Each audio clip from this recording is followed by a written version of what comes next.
उद्धव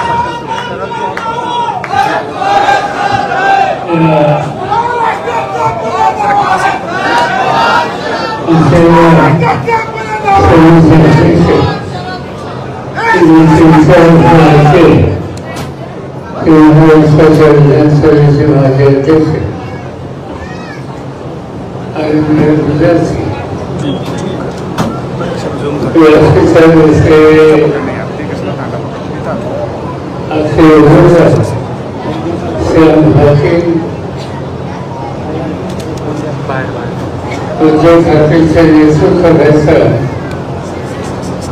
शिवसेनेचा पक्ष, काँग्रेस पक्ष, राष्ट्रवादी काँग्रेस पक्ष, डॉक्टर बाबासाहेब आंबेडकरांचा ईशान्य करणारा रिपब्लिकन पक्षाच्या भागाचा या सगळ्याचे राजकीय पदाधिकारी आणि उपस्थित मंडळी आजकाल संशोधनाच्या वर्षात ऐकत होतो. त्यांनी सांगितलं की महाराष्ट्राचे कदमच आहे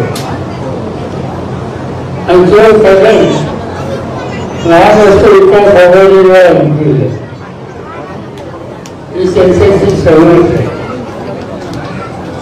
मी यावेळेला यायच्या आधी सातारला गेलो होतो. भटकरांच्या ठिकाणी अभ्यास केली. नंतर पुण्याला गेलो होतो. पुण्यावर अहमदनगरला गेलो. अहमदनगरला अवघडगावावरून जालन्याला गेलो आणि जालन्यावरून आज जामनेर जायचोय आणि संध्याकाळच्या सगळीच्या फसवीला अंगावर चेंज जायचोय. या सगळ्या ठिकाणी एक शिक्षक आहे. नवीन दिल्ली उत्साहानं बदल करण्याच्या इच्छेनं ठिकठिकाणी उभी आहे आणि कष्टकरी शेतकरी पाहिजेची किंमत देऊन परिवर्तन करण्याची भूमिका मांडतात आणि त्यांचा या महाविकास आघाडीला प्रत्येक भाजलेला आहे. त्यामुळे लोकांनी सर्वेचं विरोध केलं. ते देशभाषण केलं. दक्षिणेचे सगळे राज्य उत्तरेकडचे दिल्ली असो, पंजाब असो, हरियाणा असो, आसाम असो, पश्चिम बंगाल असो, असे अनेक राज्याचे नेते एकत्र केले आणि हे व्यासपीठ तयार केलं. त्या व्यासपीठाचं नाव इंडिया, भारत, आणि त्या मार्गाने आम्ही काम करायचं. ही एकी का करायला लागली? ही एकी करायला लागली. गेली 10 वर्ष हिंदुस्थानची सूत्र ज्यांच्या हातामध्ये त्या जुन्या नेतृत्वाच्याकडे लोकांची सुटका करायची. आज कुठल्या वेगवेगळ्या तो दुःखी अस्वस्थ आहे. तुम्ही शेतीशी संबंधित असलेले घटक आहात. काय शिक्षण मला आठवत आहे की मी 2004 साली शेती खात्याचा देशाचा मंत्री आहे. शपथ घेतली राष्ट्रपती भवनावर आणि शपथ घेऊन घरी आलो. घरी आल्याच्या नंतर माझ्याकडे एक फाईल आली खात्यातनं. आणि त्या फाईलवर लिहिलं होतं की या देशाच्या जनतेला आवश्यक असणारा गहू फक्त 1 महिन्याचा शिल्लक आहे. तांदूळ 3 महिन्याचा शिल्लक आहे आणि साखर 3 महिन्याची शिल्लक आहे. मी देशाचा उल्लेख कृषी प्रधान देश म्हणून केला जातो आणि कृषी प्रधान देशामध्ये 1 महिन्याचं धान्य सवय हिंदुस्थानामध्ये या काही रोगराई झाले, संकट आली, निसर्गाचा कोप झाला तर लोकांनी जगायचं कसं? त्या फाईलमध्ये लिहिलं होतं की अमेरिकेवरनं गहू आयात कर, ब्राझीलवरनं गहू आयात कर. हे अतिशय अस्वस्थ झालं की शेतकरी तुझं माझा जन्म हा भारत देश कृषी प्रधान देश आणि आमच्या लोकांना खायला देण्यासाठी अन्न धान्य आणि अमेरिकेचं आयुष्य हे चित्र बदललं पाहिजे. आमचा निर्धार आम्ही लोकांनी केला. आमचा निर्धार कसूनच यायचा असेल ते शेती व्यवस्थेची उत्पादन खर्चाचा विचार करून वाढवलं पाहिजे. नवीन वेळेला ते अजून शेतकऱ्याच्या भरीत दिलं पाहिजे. शेतकऱ्याच्या गावाची किंमत त्याच्या भागाला पाहिजे पाहिजे आणि हे करायची चांगली शेती. तुम्हाला पूर्ण विश्वास होता की या देशाचा शेतकरी त्या सरकारपासून देशाला बाहेर काढण्याची राहतात. ज्याचा उल्लेख या ठिकाणी उद्या केला. मला आठवतं 1980 साली अनेक लोकांनी शेती भ्रष्टाचारासाठी या बेळगाव जिल्ह्यातून नागपूरपर्यंत आम्ही दिंडी काढली आणि त्या दिंडीला जाणीवली आणि या भागाच्या लोकांनी प्रचंड पाठिंबा दिला होता. ते एक जागृती झाली आणि मी शेती खात्याचे काम 18 वर्षानंतर एक निर्धार केला की परदेशाचं धान्य आणायचं नाही. ते अनाच्या शेतीचं उत्पादन वाढवलं पाहिजे.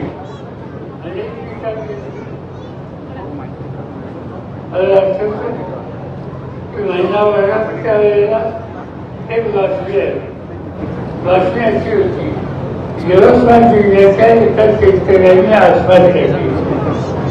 ते आश्वासन वडीलराजा सगळं हिंदुस्थानला अन्न देणारा तो आत्महत्या का करतो? सरळ दिल्लीवरून आलो नागपूरला यवतमाळला आणि ज्याच्या घरात आत्महत्या होती झाली त्या कुटुंबाला एक भावी त्याचा गेला इंग्लिश आणि तिची 2 मुली शाळेत शिकणारी आणि एक मुलगी लग्नाला नाही. भावीला विचारले तुझ्या बाबतीने आत्महत्या केली. तिने सांगितले मुलीचं लग्न ठरत होतं आणि मुलीचं लग्न ठरत होतं. पाहुणे येणार होते. सावकार आला पाहुण्याच्या वेळी आणि त्यांनी थकबाकी उशीची थकबाकी दिली नाही. घराची वाणी बाहेर काढली. येणाऱ्या पाहुण्याच्या समोर आमची अगदीचे ढेंगावले निघाले. मुलीचं लग्न मोडलं आणि ते आमच्या नवऱ्याला सहन झालं नाही. त्यांनी आठवण काय दिवस आश्वासन करायची मुलीचं लग्न मोडायचं ते काय करते आश्वासन केले. आणि यशस्वी बदलायचं असेल तर शेतकऱ्याच्या डोक्यावर सतत त्याचा गैरविचार करायची वेळ आली. जिल्ह्याला परत गेलो. मनमोहन सिंग प्रधानमंत्री होते. त्यांच्याशी वाटाघाटी केल्या आणि 8 दिवसाच्या आत हिंदुस्थानच्या शेतकऱ्याच्या डोक्यावरचं 71,000 कोटीचे कर्ज माफ करून टाकले. एक आजार आणि त्याचा फायदा होता की लोकांनी उत्पादन वाढवायला प्रयत्न केले. आज या देशाचं चित्र बदलले. जो देश गहू आयात करत होता तो देश जगाच्या 18 देशांना आज गहू पुरवतो. हे कुणी केलं? त्या काळ्या आईची हिरा टाकणाऱ्या शेतकऱ्यांची त्यांनी घाम घाला त्याच्यावर हे झालं. जो देश तांदूळ आयात करण्यापेक्षा आज जगातला तांदूळ निर्माण करणारा एक नंबरचा देश भारत हे कुणी केलं? त्या बळीराजांनी केलं. साखर साम्राज्य जगामध्ये एक नंबरचं साखर भारतात होतं. याच्या आधी ते उत्तर प्रदेशात होत होतं. आज ते महाराष्ट्रात होते आणि त्या महाराष्ट्राने त्या देशात उत्तर प्रदेशची साखर क्रांती जगाच्या अनेक देशाला या सर्व कर्तृत्व ही मेहनत या देशाच्या शेतकऱ्यांनी कष्टाने केली त्यामुळे चित्र बदल गेलं. पण आज काय आज मोदी सर्वांचं झालं भाषण अनेक करतात चिकाची म्हणे अनेक करतात पण या कष्ट करणाऱ्या बळीराजाच्या संसाराला मदत होईल असे कोणते विचार केले गोष्टी सांगायच्या चिकाची म्हणी काय. काल मी जालन्याला होतो. जालना जिल्ह्यामध्ये फरवरीला प्रधानमंत्री आले होते. आणखी काही ठिकाणी गेली त्याची भाषणं वाचली तर देशाचा विचार सांगण्याच्या ऐवजी जवाहरलाल नेहरूंच्या टीका कर. जवाहरलाल नेहरूंनी जाऊन वर्ष किती झाली या नेत्याला जाऊन 60 वर्षापेक्षा जास्त काळ झाला. जो नेता इंग्रजांचं राज्य असताना त्यांच्या विरुद्ध महात्मा गांधीच्या विचाराने संघर्षामध्ये उतरला. आयुष्याची 11 वर्ष तुरुंगामध्ये घालवली आणि स्वातंत्र्य मिळाल्याच्या नंतर हा देश जगातली महासत्ता व्हावी आणि लोकशाही प्रधान देश व्हावा याच्यासाठी त्यांनी कष्टा खाल्ल्या आणि त्या व्यक्तीच्या संबंधी आज प्रधानमंत्री टीकाची उभारी करतात. जवाहरलाल नेहरू आहेच नाही. नव्या पिढीला नेहरूचं योगदान माहिती नाही आणि अशा व्यक्तीच्या संबंधी टीका करणं हे काय प्रधानमंत्र्याचं काम आहे. प्रत्येक ठिकाणी बघायचं याच्यावर टीका करेल त्याच्यावर टीका करेल याच्यावर टीका करेल त्याच्यावर मिळालेलं राज्य मिळालेला अधिकार हा देशाचा आत्मविश्वास वाढवायला प्रधानमंत्र्यांनी करायचं. पण त्यांना हे लक्षात राहत नाही की आपण हिंदुस्थानचे प्रधानमंत्री आहोत. त्यांना असं वाटतं की आपण भाजपचे प्रधानमंत्री आणि त्यामुळे फक्त भाजप हा विचार त्या ठिकाणी अनेक त्यांनी सांगितले माझ्या हातात सत्ता द्यायच्या वेळेला 10 वर्ष झाली त्यांच्या हातात सत्ता जाऊ त्यांनी घोषणा केली की सत्ता घ्यायला मिळाल्याच्या नंतर मी महागाई करीत असतो तेलाचे भाव करीत असतो डिझेलचे दर करीत असतो खर्चाचे भाव करीत असतो. प्रत्येक गोष्टीच्या साठी त्यांनी नवीन धोरण सांगितलं आणि 10 वर्ष होऊन गेल्याच्या नंतर त्याचे भाव कमी झाले नाही. अनेक गोष्टीचे भाव वाढले. सामान्य माणसाला स्वसार करणं अवघड झालं आणि ते विचारतात शरद पवार आपसे क्या किया 10 साल आणि 10 साल प्रधानमंत्री थे मोदी साहेब विरोधी पक्ष आणि त्यांनी काम करायचं ते केलं नाही आणि प्रश्न मला विचारतात तुम्ही काय केलं.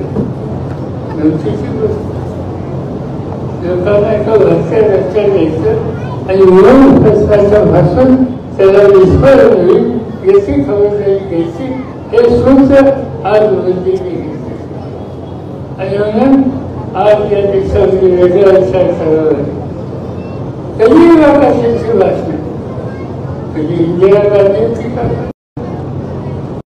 कधी जवाहरलाल नेहरू टीका कधी राहुल गांधीवर टीका राहुल गांधी देशाच्या कानाकोपऱ्यामध्ये प्रयास करतात.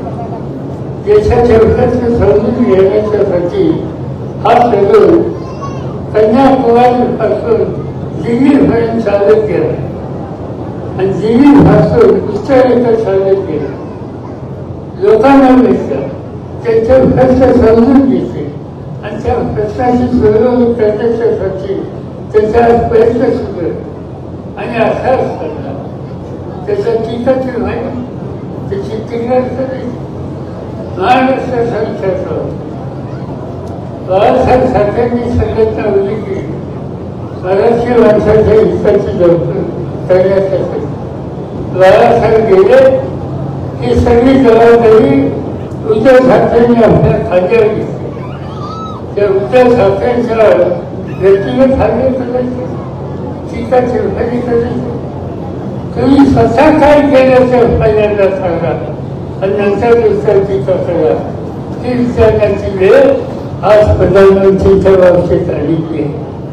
आणि त्यामुळे जी व्यक्ती देशाचा व्यापक विचार करत असेल, भविष्याच्या संबंधीचे निर्णय घेत नाही आणि आश्वासन देत आहेत की 2047 साली त्या देशाचा 13वी होती.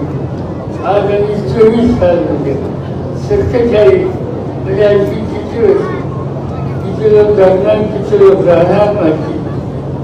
आणि म्हणून आजच्या राज्यकर्ते तुमच्या हिताची दखल करण्यासाठी जाणीवपूर्वक प्रयत्न करत नाही ही स्थिती. आज या जिल्ह्यात आपल्याला एकदा या जिल्ह्याचा नाव लौकिक देशामध्ये होता. काँग्रेसचा विचार या देशाने खेळला फरक होते. बरीचपूर या ठिकाणी देशाची काँग्रेस एकत्रित झाली. महात्मा गांधींचं वास्तव्याच्या ठिकाणी होते, जवाहरलाल नेहरूच्या ठिकाणी हजर होते, मौलाना अब्दुल कलाम आझादच्या ठिकाणी होते, राजेंद्र प्रसादच्या ठिकाणी होते.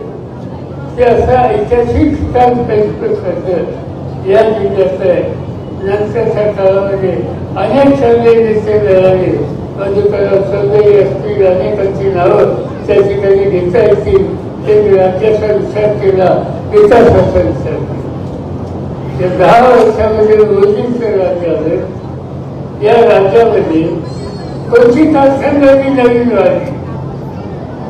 आज जगामध्ये सलग 80चं नाव इंटरनॅशनल लेबर ऑर्गनायझेशन ILO त्यांनी नुकताच जगाच्या लेखांचा अहवाल प्रसिद्ध केला आणि त्या अहवालामध्ये असं म्हणलंय की हिंदुस्थानामध्ये 16 करोड असतात, त्या 16मध्ये 87 लेखा आहेत. 87% तरुणांना आज या देशात नोकरी नाही. ती नोकरी कशी देता येईल त्यासाठी सत्तेचा वापर करणं हे गरजेचं आहे. पण गेले 10 वर्ष 15 वर्ष या राज्यात या जिल्ह्यामध्ये नवीन उद्योग घेतले नाही. ते आता येताना मी बघत होतो, लोक कापूस बनत होते, अनेकांच्या घरात कापूस तिला किंमत चांगली मिळाली नाही, ती मिळाली आहे असल्याने त्यांचं कापूस घरात ठेवलं, तो कापूस बाहेर काढतात आणि अपेक्षा होती की त्या कापसाला काही धंदा करायचा. केंद्र सरकारमध्ये आम्ही येत असताना टेक्स्टाईल पार्कची कल्पना पाहिजे. सगळ्या राज्यांना आम्ही लिहिलं की जिथे कापूस आहे तिथं टेक्स्टाईल भाग करा. सरकार बदलली, आमची आश्वासनी सत्ता गेली, भाजपचे आश्वास सत्ता आहे. पण या 10 वर्षामध्ये जिथं कापूस होतं या खाद्याच्यामध्ये एकही टेक्स्टाईल भाग निघाला नाही. तो कांदा असता साधी भाताला काम मिळालं असतं, कापसाला किंमत मिळाली असती.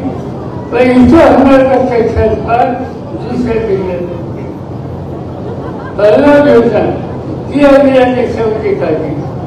ती फळबाग योजना काढण्याच्या आधी तिथं तंतुस्वार शेतकरी अतिशय चांगलं केळीचं उत्पादन केलं आणि भारताच्या बाहेर सुद्धा या मुलीत त्या जमिनीकडे जायला लागली. हे इतक्या कष्टकरी शेतकऱ्याचं कर्तृत्व आज दुष्काळी परिस्थिती निर्माण झाली. अशी दृष्टी झाली, केळीचं नुकसान झालं. त्यासाठी पीक विम्याची योजना काढली. त्याच्यावरचं अनुदान शेतकऱ्याचं केळीचं पीक उद्ध्वस्त झालं तरी ते अनुदान त्यांना मिळत नाही.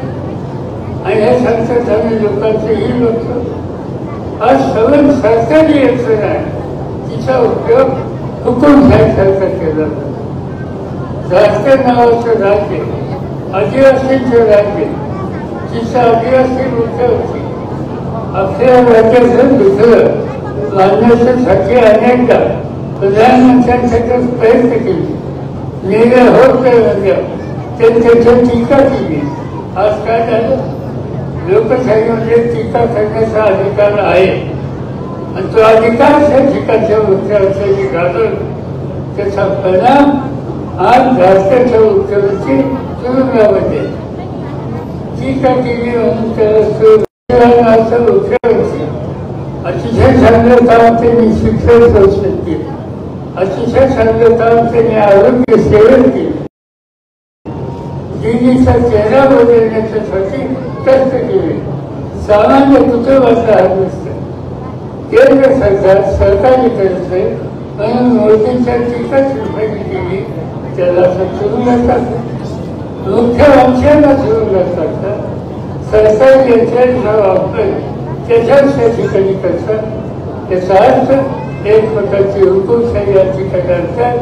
बाबासाहेब आंबेडकरांनी घटना लिहिली आणि या देशाच्या शेवटच्या माणसाला सुद्धा समान अधिकार दिला. त्या घटनेने जे अधिकार प्रत्येकाला मिळाले त्या घटनेवर हमला करण्याचं काम असं मोदी सरकार करतं. ती घटना टिकली नाही तर तुमचं माझं भविष्य, तुमच्या माझ्या पुढच्या पिढीचं भविष्य उद्ध्वस्त झाल्याचं राहणार. आज त्या घटनेवर सरकार करण्याचं काम आजच्या राज्यकर्त्यांनी केलं. आणि लोकांनी त्याच्यावर टीका केली तर ते सांगता की आम्ही कुठे घटनेला असतात. एकच उदाहरण सांगतो, आत्ताच्या मोदी सरकारमध्ये हेगडे नावाचे एक मंत्री होते. ते मंत्री होते रोजगार होते आणि त्यांनी भाषण केलं होतं. त्यांनी भाषण काय केलं की आम्हाला 400 जागा पाहिजे, त्याचं कारण आम्हाला या देशाची घटना बदलायची आणि घटना बदलून मोदींना अधिक अधिकार द्यायचा. आंबेडकरांनी तयार केलेली घटना ती या देशाच्या ऐक्याला मदत करणारी असं त्या घटनेला सुरू मिळायचं काम तुम्ही करत असेल तर तुम्ही सामुदायिकपणानं शक्य करू आणि घटनेला धक्का लावणाऱ्या प्रवृत्तीला उद्ध्वस्त केल्याशिवाय आणि विश्वास नाही ही भूमिका घेऊन आपण कामाला लागू हा अर्ज या ठिकाणी आपल्या सगळ्यांच्या सोबत आणि त्यासाठी ही निवडणूक करतो. मी सांगितलं काही जिल्ह्यात जाऊन ज्याही ठिकाणी मला शिक्षण दिसते लोकांना बदल पाहिजे, लोकांना मोदी नको, लोकांना हुकुमशाही नको, लोकांना नेहरूंनी गांधींनी इंदिराजींनी जी लोकशाही दिली निवडणूक अधिकार दिला तो दर्शन करायचा आणि तो दर्शन करायचा असेल तर महाराष्ट्रामध्ये आणि सगळ्यांनी मिळून जी आघाडी केली त्याच्यामध्ये ठाकरे असतील, उद्धव ठाकरे, काँग्रेस असेल, राष्ट्रवादी असेल, कम्युनिस्ट असतील, रिपब्लिकन पक्ष असतील आणि सगळेजण एकत्र राहून आणि एक जबरदस्त शक्ती या राज्यात तुम्ही करू की जेणेकरून घटनेला आम्ही धक्का लावून देणार नाही आणि त्या कामात तुमची मदत पाहिजे आणि त्यासाठी ही निवडणूक महत्वाची. मला आनंद आहे की शिवाय भारताच्या सारखा एक शेतकरी कुटुंबात आले व्यावसायिक ओळख करणारा व्यक्तीच्या उमेदवारी म्हणून तुला सगळ्यांच्या समोर सादर केली. त्याची खून तुझ्यानी वाढवणारा भाग आणि त्या प्रियवरचे रोषण जाऊन मोठ्या मतदानचा विजय करा.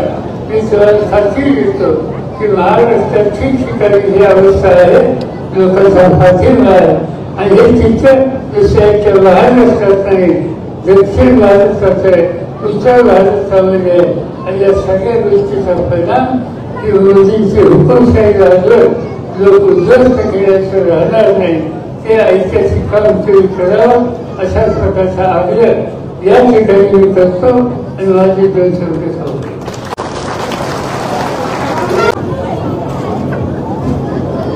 संपूर्ण